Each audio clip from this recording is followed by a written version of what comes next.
작년 11월 한 신문에서 가나안 성도 100만 명 시대라는 제하의 기사를 실었습니다. 여기서 가나안 성도라는 것은 가나안, 거꾸로 하면 안 나가. 그러니까 신앙은 가지고 있지만 교회에 출석하지 않는, 교회에 나가지 않는 사람들이 무려 100만 명에 육박하고 있다는 것입니다. 이들이 교회를 떠난 이유는 자유로운 신앙생활을 원해서가 가장 높았고, 다음으로는 목회자에 대한 불만, 교인에 대한 불만, 신앙에 대한 회의, 시간이 없어서 순이었습니다. 남성들은 자유로운 신앙생활을 원해서가 30.3%, 여성은 교인들에 대한 불만이 25.4%로 가장 높았습니다. 떠나기 전 교회에 대해서는 교인들의 삶이 매우 신앙인답지 못했다 30.6%, 담임 목사가 매우 독단적이었다 26.5%로 나왔습니다. 두 조사 결과는 목회자와 교인에 대한 불만이라는 점에서 연관성이 있습니다. 현재 교회 출석에 대한 생각은 가능한 대로 빨리 교회에 나가고 싶다가 13.8%, 당장은 아니지만 언젠가 나가고 싶다가 53.3%로 모두가 다시 교회에 나가고 싶다는 입장이었습니다. 그리고 교회에 다시 나가게 됐을 때 희망하는 교회는 올바른 목회자가 있는 교회가 16.6%로 가장 높았고, 공동체성이 강조되는 교회 15.6%, 건강한 교회 11.1%, 부담 없는 교회 9.4%, 편안한 교회 8.8%, 장로교회 8.4%, 신앙을 중시하는 교회 6.9% 순으로 나타났습니다. 오늘 사도행전 9장 31절 말씀을 보면 그리하여 온 유대와 갈릴리와 사마리아 교회가 평안하여 든든히 서가고 주를 경외함과 성령의 위로로 진행하여 수가 더 많아졌다고 말씀하고 있습니다. 그리하여 온 유대와 갈릴리와 사마리아 교회가 평안하여 든든히 서갔다는 것입니다. 그러면 여기서 그리하여는 뭔가를 했다는 얘기입니다. 이게 뭘 했다는 말씀입니까? 본문 앞에 있는 사도행전 9장 26절과 27절을 우리가 함께 읽겠습니다. 26절, 27절 시작. 사울이 예루살렘에 가서 제자들을 사귀고자 하나 다 두려워하여 그가 제자됨을 믿지 아니하니 바나바가 데리고 사도들에게 가서 그가 길에서 어떻게 주를 보았는지와 주께서 그에게 말씀하신 일과 다메섹에서 그가 어떻게 예수의 이름으로 담대히 말하였는지를 전하니라. 오늘 26절에 사울이라는 사람이 나옵니다. 사울이 누구인가? 사도행전 우리 한 장 넘겨서 8장, 사도행전 8장 1절에서 3절을 우리가 함께 읽겠습니다. 시작. 사울은 그가 죽임당함을 마땅히 여기더라. 그날에 예루살렘에 있는 교회에 큰 박해가 있어 사도 외에는 다 유대와 사마리아 모든 땅으로 흩어지니라. 경건한 사람들이 스데반을 장사하고 위하여 크게 울더라. 사울이 교회를 잔멸할새 각 집에 들어가 남녀를 끌어다가 옥에 넘기니라. 오늘 1절 말씀을 보니까 사울은 그가 죽임당함을 마땅히 여겼다 그랬는데 그가 누구입니까? 바로 초대교회 7 집사 중에 한 사람이고 복음을 전하다가 첫 번째 순교를 당한 스데반을 말씀하고 있는 것입니다. 오늘 스데반이 복음을 전하다가 유대인들에게 돌로 침을 당해서 순교를 당하게 되었을 때 그 사람들의 옷을 맡아 가지고 있었던 사람이 바로 사울이었습니다. 그리고 오늘 말씀의 표현 그대로 사울은 스데반이 그렇게 죽는 것을 마땅하다고 생각했던 사람입니다. 뿐만 아니라 오늘 3절 말씀, 8장 3절 말씀을 보면 사울이 교회를 잔멸할새 각 집에 들어가 남녀를 끌어다가 옥에 넘겼다. 예수 믿는 사람들을 각 집에 들어가서 예수 믿는 사람은 누구든지 남녀를 막론하고 잡아다가 감옥에 가두는 일을 했던 사람이 바로 사울입니다. 자, 1절과 사도행전 9장 1절과 2절을 또 함께 읽겠습니다. 9장 1절 2절 시작. 사울이 주의 제자들에 대하여 여전히 위협과 살기가 등등하여 대제사장에게 가서 다메섹 여러 회당에 가져갈 공문을 청하니 이는 만일 그 도를 따르는 사람을 만나면 남녀를 막론하고 결박하여 예루살렘으로 잡아오려 함이라. 사울은 유대 땅에 있는 예수 믿는 사람들을 잡아들이는 것도 모자라서 오늘 1절 말씀의 표현을 보면 사울이 주의 제자들에 대하여 여전히 위협과 살기가 등등하여, 예수 믿는 사람들에 대해서 위협과 살기가 등등했던 사람이고, 대제사장에게 가서 다메섹 여러 회당에 갈 공문을 청하니 다메섹이라는 도시까지 가서, 유대 땅이 아닌 다메섹이라는 도시까지 가서 예수 믿는 사람들을 붙잡아 오기 위해서 대제사장에게 공문, 이를테면 체포 영장을 발부를 받아서 그 다메섹까지 원정을 가서 예수 믿는 사람을 잡아오려고 했던 박해자 중에 박해자였습니다. 그런데 그렇게 예수 믿는 사람들을 잡아오기 위해 다메섹으로 가던 사울에게 놀라운 사건이 벌어지게 됩니다. 사도행전 9장 3절에서 7절을 우리가 함께 읽겠습니다. 시작. 사울이 길을 가다가 다메섹에 가까이 이르더니 호련히 하늘로부터 빛이 그를 둘러 비추는지라. 땅에 엎드러져 들음에 소리가 있어 이르시되 사울아 사울아 내가 어찌하여 나를 박해하느냐 하시거늘 대답하되 주여 누구시니이까? 이르시되 나는 내가 박해하는 예수라. 너는 일어나 시내로 들어가라. 내가 행할 것을 내게 이를 자가 있느니라 하시니 같이 가던 사람들은 소리만 듣고 아무도 보지 못하여 말을 못하고 서 있더라. 사울이 다메섹에 가까이 이르렀는데, 예수 믿는 사람 붙잡아서 데리고 오려고, 끌고 오려고 다메섹이라는 도시에 가까이 이르렀는데 호련히 갑자기 하늘로부터 빛이 그를 둘러 비추는 것입니다. 그래서 땅에 엎드러졌는데 소리가 들립니다. 사울아 사울아 내가 어찌하여 나를 박해하느냐? 사울이 묻습니다. 주여 누구시니까? 나는 내가 박해하는 예수라. 지금 예수 믿는 사람들 눈에 띄기만 하면 누구든지 꽁꽁 묶어서 예루살렘으로 끌고 오려고 위협과 살기가 등등해서 한 손에는 대제사장의 공문을 쥐고 위협과 살기가 등등해서 다메섹으로 가던 사울이 예수님을 만났습니다. 갑자기 하늘에서 빛이 비추더니 사울의 이름을 부르시고 어찌하여 나를 박해하느냐고 물으십니다. 사랑하는 성도 여러분, 오늘 여러분 가운데 여러분이 예수 믿는 것 때문에 여러분을 힘들게 하는 사람이 있습니까? 오늘 그 사람들이 오늘 사울과 같이 예수님을 만나게 되기를 바랍니다. 그리고 그 예수님을 만남으로 팍 엎드러져서 변화되는 은혜가 있기를 주님의 이름으로 축원합니다. 박해자 중에 박해자인 사울이 다메섹으로 가는 길에 호련히 하늘로부터 비추어진 빛 가운데서 예수님의 음성을 들었습니다. 새해에 특별히 여러분 가정에 믿지 않는 가족들에게 이런 음성이 좀 들리기를 원합니다. 이제 예수 믿는 가족, 예수 믿는 형제 그만 힘들게 하고 너도 같이 교회에 나가라. 그렇게 고꾸라진 사울은 땅에서 일어나 눈을 떴지만 아무것도 보지 못하고 사람의 손에 이끌려서 다메섹으로 들어가게 됩니다. 그리고 다메섹이라는 곳에서 아나니아라는 제자를 만나게 됩니다. 이미 주님께서 아나니아에게 환상 가운데 아나니아에게 사울에 대해서 말씀을 하셨습니다. 9장 10절에서 12절을 우리가 함께 읽겠습니다. 시작. 그때에 다메섹에 아나니아라 하는 제자가 있더니 주께서 환상 중에 불러 이르시되 아나니아야 하시거늘 대답하되 주여 내가 여기 있나이다 하니 주께서 이르시되 일어나 직가라 하는 거리로 가서 유다의 집에 다소 사람 사울이라 하는 사람을 찾으라. 그가 기도하는 중이니라. 그가 아나니아라 하는 사람이 들어와서 자기에게 안수하여 다시 보게 하는 것을 보았느니라 하시거늘. 그럼에도 불구하고 아나니아가 주님의 음성을 듣고도 두려워합니다. 13절 14절을 함께 읽겠습니다. 시작. 아나니아가 대답하되 주여 이 사람에 대하여 내가 여러 사람에게 듣사온즉 그가 예루살렘에서 주의 성도에게 적지 않은 해를 끼쳤다 하더니 여기서도 주의 이름을 부르는 모든 사람을 결박한 권한을 대제사장에게서 받았나이다 하거늘. 제가 이 사람에게 대해서 들었는데 이 사람이 지금 예루살렘에서 주의 성도들에게 예수 믿는 사람들에게 적지 않은 해를 끼쳤고 또 지금 여기 다메섹에도 예수 믿는 사람 잡으러 왔다고 들었습니다. 그때 주님이 또 말씀하십니다. 15절 16절 함께 읽겠습니다. 시작.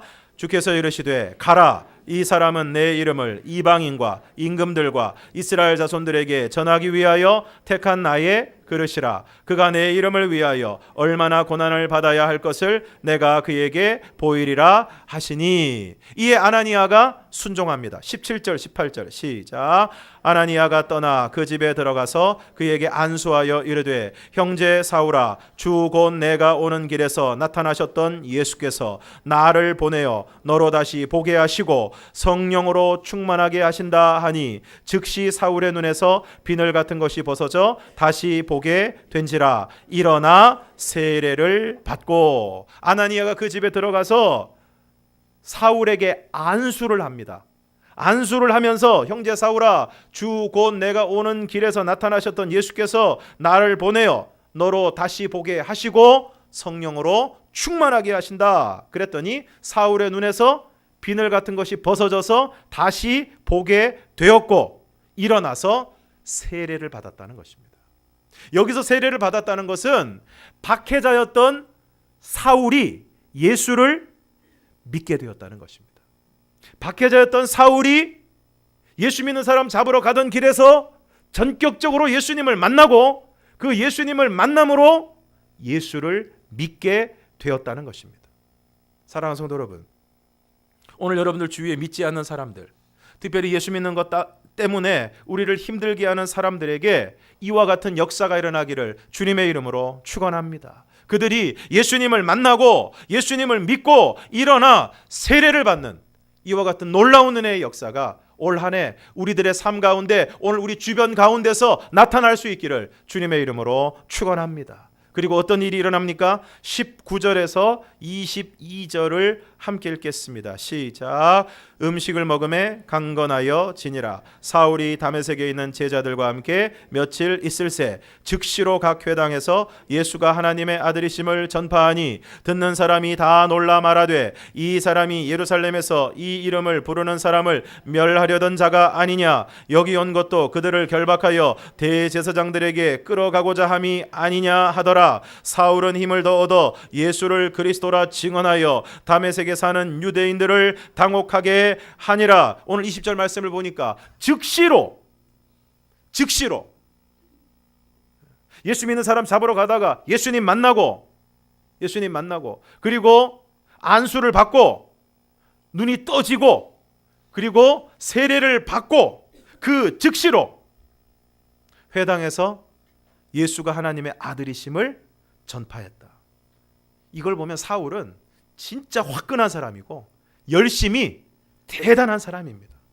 보통 사람이라면 부끄러워서라도 이렇게 못할 텐데 사울은 즉시로 각 회당에서 예수가 하나님의 아들이심을 전파했습니다.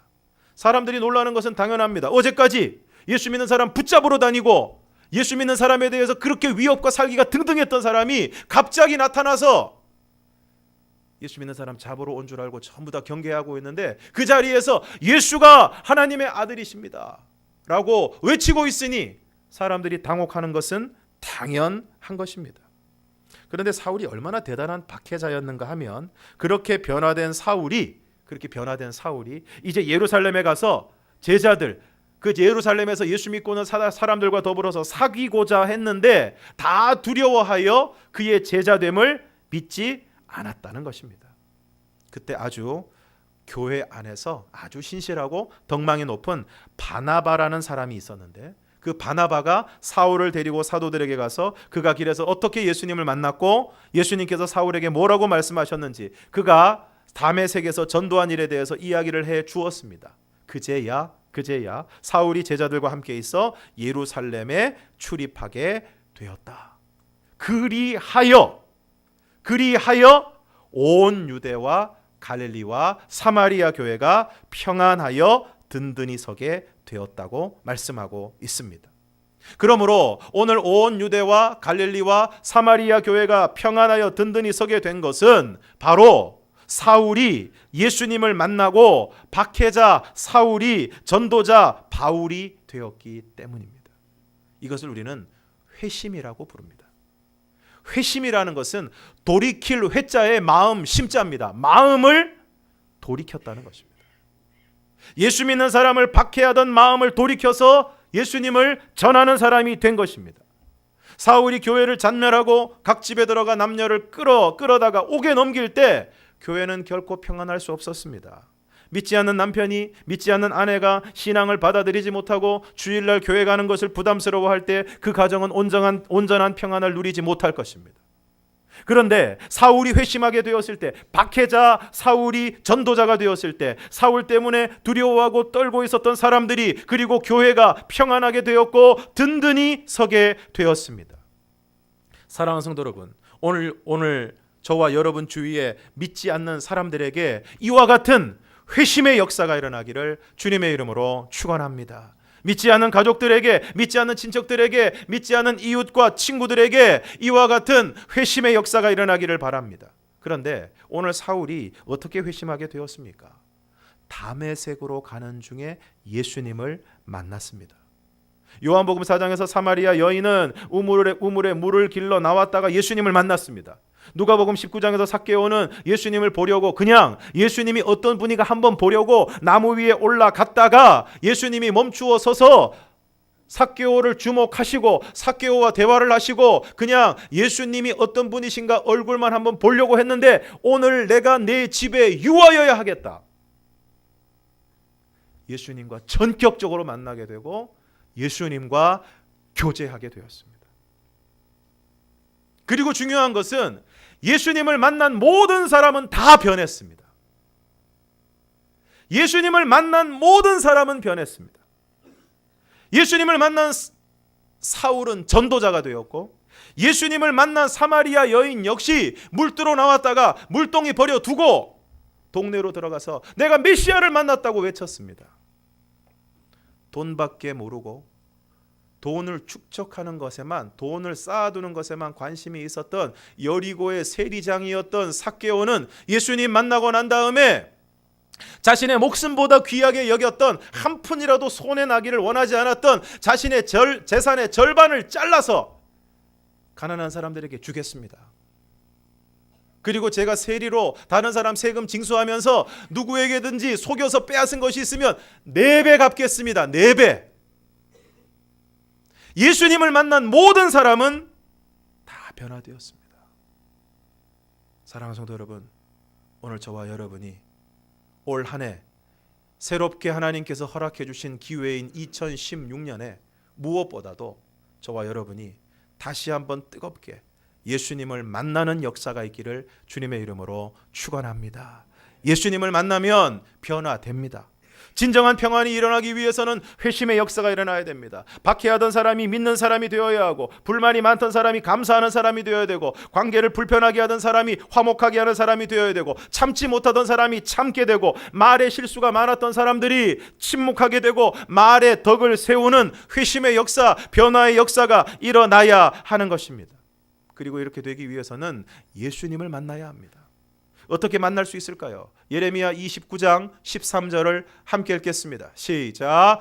너희가 전심으로 나를 찾고 찾으면 나를 만나리라. 어느 카페에 가서 차 마시는데 음악을 들었습니다. 너무 좋았습니다. 그런데 나중에 돌아와서 그 음악이 무슨 음악인가 찾으려고 했는데 생각나는 건 가사 한 소절밖에 없습니다. 그 가사 한 소절 가지고 요즘은 인터넷이 너무너무 좋아서 검색하는 게 너무너무 좋아서 그걸로 조금 애를 썼더니 마침내 찾게 되었습니다. 언뜻 스쳐 지나가면서 요즘은 요리 방송, 그리고 또 먹는 방송이 많습니다. 어느 맛집에 대한 이야기가 들렸습니다. 어느 날 그 음식이 맹렬하게 먹고 싶습니다. 그 음식점을 기필코 찾아내는 것입니다. 어제 그 휴대폰에 딸려 있는 펜을 제가 잠깐 잊어버렸습니다.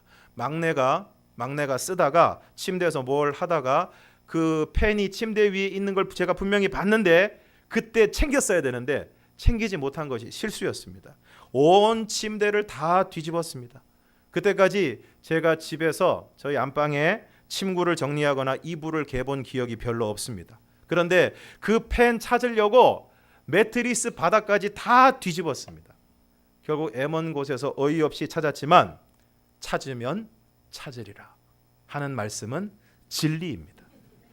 사울이 예수님을 만난 것은 열심히 있었기 때문입니다. 사도행전 22장에서 자신의 회심을 이야기할 때 자신을 소개하면서 자신을 이렇게 소개합니다. 오늘 너희 모든 사람들처럼 하나님께 대하여 열심히 있는 자라. 사랑하는 성도 여러분, 올 2016년 저와 여러분이 열심히 살아가기를 축원합니다. 열심히 있어야 됩니다. 이 열심은 어떤 열심입니까? 구원과 진리에 대한 열심입니다. 그 열심이, 그리고 그 갈망이 결국은 예수님을 만나는 추진력이 된 것입니다. 그러므로 특별히 올 2016년에는 우리 모든 성도들이 예수님을 만나고자 하는 열심, 예수님을 만나고자 하는 갈망, 진리와 구원에 대한 목마름, 영적인 갈급함을 가지고 주님을 찾기에 여념이 없는, 그리하여 찾고 찾으면 만나리라 하신 것처럼 오늘 저와 여러분이 그 갈망을 가지고, 그 열심을 가지고, 그 목마름을 가지고 열심히 찾고 그리하여 주님을 만나는 은혜가 있기를 주님의 이름으로 축원합니다. 잘못된 열심이라도 열심히 있는 사람은 언젠가는 이루게 됩니다. 예수님을 만나게 됩니다. 그러나 아예 관심이 없는 사람은 힘듭니다. 그러므로 오늘 안에 저와 여러분이 예수님에 대한 갈망을 가지고 예수님을 찾고 예수님을 만나고, 여러분 오늘 저와 여러분이 이왕 하는 신앙생활 죽지 못해 하는 것이 아니라 어제가 오늘 같고 오늘이 내일 같은 뜨뜻미지근한 신앙생활이 아니라 날마다 주님을 만나는 감격과 기쁨으로 뜨겁고 신나고 즐겁게 주님과 함께 열심히 신앙생활하는 저와 여러분이 되기를 주님의 이름으로 축원합니다. 그리고 오늘 우리 주위에 믿지 않는 가족들, 이웃과 친구들에게 예수님에 대한 목마름, 영적인 갈망을 달라고 여러분 기도하시기를 바랍니다. 누가 물을 찾습니까? 목마른 사람이 물을 찾습니다. 누가 찾습니까? 찾고자 하는 사람이 찾습니다. 밥 투정하는 애들, 반찬 투정하는 애들, 아빠 엄마가 마음이 약해서 그렇지 하루만 굶기면 저녁에 뭘 줘도 잘 먹습니다. 뭘 줘도 잘 먹습니다. 영적인 목마름이 없으면, 구원에 대한 갈망이 없으면 그 사람들은 결코 예수님을 찾지 않을 것입니다. 기도해야 됩니다. 주님, 저들에게 영적인 목마름이 있게 하여 주시옵소서. 구원에 대한, 예수님에 대한 갈망이 있게 하여 주시옵소서. 그리하여 어느 날 문득 우물가에서, 나무 위에서, 예수 믿는 사람 잡으러 가는 길에서라도, 가정에서, 일터에서, 삶의 현장에서 어떤 계기와 만남과 순간을 통해서 주님을 만나게 하여 주시옵소서. 그리하여 회심하여 변화하게 하시고 그 회심과 변화를 통해서 평안의 역사가 우리 가운데 이루어지게 하여 주시옵소서. 또한 오늘 우리들도 다시 한번 주님을 뜨겁게 만남으로 냉랭한 신앙, 구태의연한 신앙이 아니라 살아 역사하는 신앙, 뜨겁게 활활 타오르는 휴화산이 아니라 활화산과 같은 신앙으로 올 한 해 저와 여러분이 뜨겁게 신나게 기쁘게 신앙생활하는 오늘 저와 여러분이 되기를 주님의 이름으로 축원합니다. 기도하겠습니다.